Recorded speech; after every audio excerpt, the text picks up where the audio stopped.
Hello everyone, you're watching PokerNews.com and welcome back to our coverage of the World Series of Poker. I am with November 9er, Gordon Vayo, just at the young age of 27. This is an incredible accomplishment. Now, I saw in some of your stats that you cashed 8 out of 21 tournaments that you played this WSOP, so I feel like your game must be pretty strong, but talk us through a little bit about what this summer's been like for you. The summer leading up to the main event was kind of frustrating. I think I roughly broke even on the summer, but I had kind of a lot of deep runs and just kind of lost some key showdowns in some certain spots. Nothing out of the, nothing abnormal really, just a standard kind of summer. But it was a little frustrating. I had a lot of days where I would bust in the last level of the day, that kind of thing. So I was a little frustrated going into the main event. But obviously I just saved all my run good for this tournament, which is pretty incredible. Clearly, it was all worth it. Well, talk us then a little bit about, the moment kind of last night. I know it's one of the most exciting moments in poker when you finally get down to just 9 players. So just talk us through a little bit about, yesterday and finally getting that feeling of knowing you were part of that niner. Yeah, I still don't think it's totally sunk in. It's, you get so little sleep. This tournament is so draining that I still am just so far. I feel like this is kind of I'm in a dream state kind of. So until I wake up and I feel like a normal human being again and it actually sinks in that I'm actually at the final table.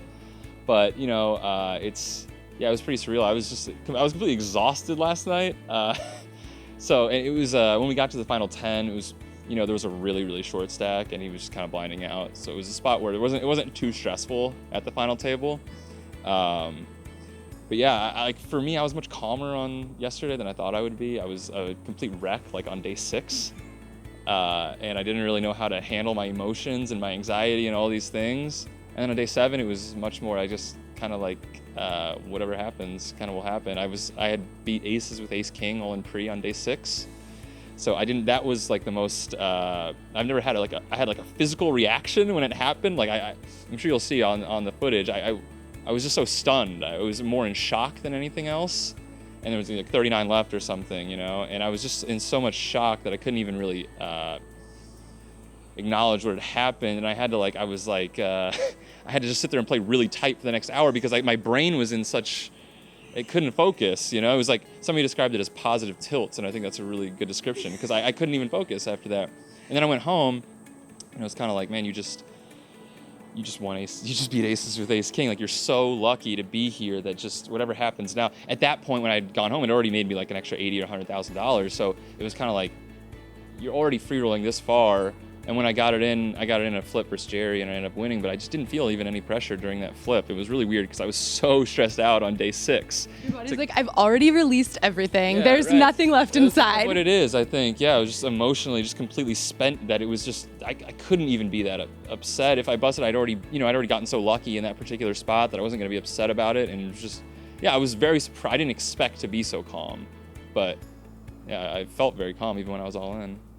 It came to the Zen spot. Yeah. Well, for those viewers who don't know that much about you, I think it's that you live in San Francisco, but tell us just a little bit about, your day-to-day. Do you play poker on the regular? And if you don't, do you plan to really dedicate the next few months to that? Yeah, no, I play every day. I mean, I play mostly PLO, cash and stuff, but I've been playing no limit tournaments, since I was 16 years old or something, pretty competitively. So even though I'm more in tune with my PLO game, frankly, right now than I am my no limit game. So it's even more surreal for this moment to happen at this particular moment in my career where I definitely years ago would have felt more confident in my no limit game and expected to make a run like this. And I still think I played quite well, and I'm very confident in my game, but at the same time, it's just ironic that it would happen when I spend so much less time actually studying no limit tournaments than I do PLO these days. So it makes it even more kind of surreal.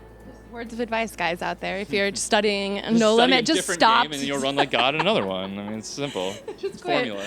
Well, then, talk us through a little bit about, and you may not have even thought about this yet, but, there's a lot of different thought processes on how to train, how to get ready, hiring players and buddies to do simulations and or just running through tapes and footage. So have you thought at all about how you want to go into it? Yeah, definitely. I mean, not like the literal logistics of it, but definitely I want to, I have a lot of phenomenal poker player friends, and I definitely want to seek some of them out and do some simulations, try to find some people. Because there's a couple people I haven't played with at this table. I haven't played with Wojtek at all, and I just keep hearing about how good he is. You know, everybody keeps saying his Czech kid is so good. So, you know, things like that I haven't played with him at all. So I want to hopefully get somebody that can kind of emulate his style, and then I'm definitely going to run a lot of simulations, just play a lot and study up, do a lot of ICM work, things like that. Absolutely. And I think he, in fact, I saw him on an EPT final table a couple of years ago, and that footage for sure exists somewhere. All so right, we can I'll have to find that. tips and tricks, but the media is not supposed to do that. So, well, thank you so much. It will be so exciting to see. We look forward to seeing much more of you in the coming months and, of course, in October. Thank you guys so much. You're watching PokerNews.com.